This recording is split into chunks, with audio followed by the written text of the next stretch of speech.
पहले व्हाट्सएप नहीं था, अब है, यूज करते हैं ना आप? क्यों करते? आपके समय में तो नहीं था। उबर पहले नहीं था, आज है, यूज करते हैं ना? तो यानी अपने मतलब की चीज हम यूज करते हैं ना, वैसे ही बच्चे भी अपने मतलब की चीज यूज करते हैं। तो बार बार ये कहना मेरे समय में नहीं था, मेरे समय में ये नहीं था, और आपके बच्चे के बीच एक गैप पैदा करता है। उसको बार बार लगता है मतलब ये मेरे से अलग है। वो गैप मत बनाइए। जेनरेशन गैप होता नहीं है, बनाया जाता है। कई बच्चे आपको मिलेंगे जिनके बीच कोई गैप नहीं है। ये मुझे बहुत बार फील हुआ कि मैंने अपने जीवन की ऐसी ऐसी बातें अपने माँ बाप को जाकर बताई, जो मैंने जब अपने दोस्तों को बताई, कि मैंने अपने माता पिता को बताई, कि वो चौंक गए कि भाई ये माँ बाप को बताने वाली बात नहीं होती। पर मैंने कहा मेरे घर में ऐसा माहौल ही नहीं था कि किसी बात पे भी वो इतने अचंभित हो जाते कि मुझे उनसे छुपाना पड़ता। उन्होंने हर बात मेरे साथ डिस्कस की, इसलिए मैंने हर बात उनके साथ शेयर की, तभी रिश्ता अच्छा बनता है।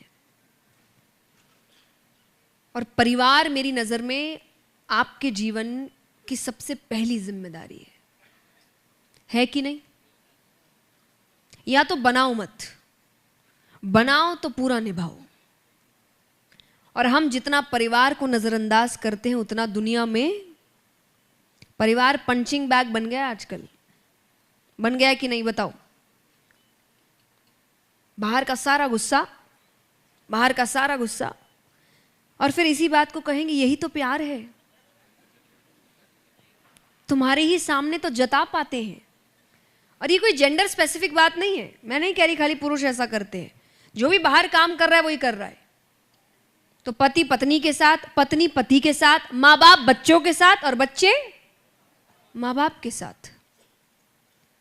पर याद रखिए, दुनिया में सब चीज वापस आ जाती है। आपके काम गए हुए वापस आ जाते हैं, पैसा गया हुआ वापस आ जाता है, अपने गए हुए वापस नहीं आते। उस समय तक ना जाए। कई बार हमारे जीवन में बातें इतनी आगे बढ़ जाती है कि कुछ बचता ही नहीं है बचाने को। और हम छोटी छोटी, क्योंकि ये छोटी छोटी बातें हैं ना, छोटी बात है, छोटी बात है, नजरअंदाज करते करते इस हद तक आते हैं कि कब वो छोटी बात बहुत बड़ी हो जाती है, हमें पता ही नहीं चलता। हाँ कि ना? यहाँ कई होंगे जिनके ऐसे रिश्ते खत्म हुए होंगे जो अब उनको लगता है काश उस समय पे थोड़ा ध्यान दे दिया होता। यस और नो? मैं हाथ उठाने को नहीं कहूंगी, पर होंगे। दोस्त हो सकते हैं, कुछ काम हो सकता है, कुछ रिश्ते हो सकते हैं। हाँ कि ना? और उसके बाद व्यक्ति के जीवन में कितनी ही सफलता आ जाए, उसका मन किसी भी चीज से खुश नहीं होता।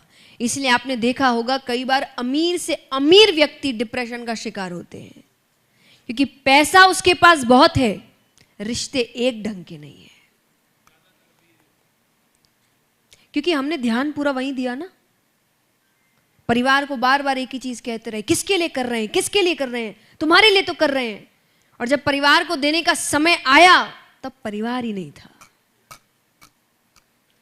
क्योंकि देखिए, सबका जीवन है। बच्चे एक समय तक आपके साथ हैं, बड़े हो जाएंगे, अपनी दुनिया में लग जाएंगे। हमें लगता है हम तब उनके साथ जीवन बिताएंगे।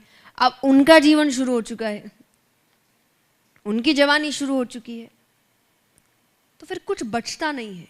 और तब सिर्फ अपने मन में रिग्रेट करने की बजाय हमारे पास और कोई तरीका नहीं होता। तो इससे ज्यादा अच्छा है कि एक बैलेंस बनाइए हर चीज का। बचपन में आपने देखा होगा बच्चों का टाइम टेबल बनता था। किस किस ने बनाया अपने बच्चों के लिए? और देखो, बच्चा सब कर पाता था, खेल भी पाता था, पढ़ाई भी कर पाता था, आपके साथ भी समय बिताता था, समय पे उठता था, समय पर सोता था। क्यों? क्योंकि टाइम टेबल बनाता था। उसी को टाइम मैनेजमेंट कहते हैं। बड़े होने के बाद स्कूल खत्म हुई, टाइम टेबल खत्म हुआ, टाइम मैनेजमेंट खत्म हुआ, और सब कुछ अस्त व्यस्त हो गया। जिंदगी को फिर से पटरी पर लाना है, टाइम टेबल बनाना शुरू करिए। 24 घंटे मिले हैं, 24 घंटे में घंटे बिताइए। इतना घंटा ये काम, इतना घंटा ये काम, इतने घंटे ये काम, सब हो जाएगा। फिर से कह रही हूँ, अनुभव से कहती हूँ, मैं सब करती हूँ। सही समय पर परिवार को भी समय देना है, खुद का मनोरंजन भी करना है, वो भी नहीं हटाना। मेरे दिन में कुछ समय सिर्फ मेरे लिए होता है, तब कोई नहीं आएगा मेरे पास। वो समय सिर्फ मेरा है, अपने आप को जानने के लिए।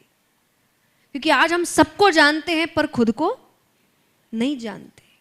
इसलिए ज्ञान देने में हम सबको ज्ञान दे सकते हैं, पर खुद के जीवन में तकलीफ आती है तो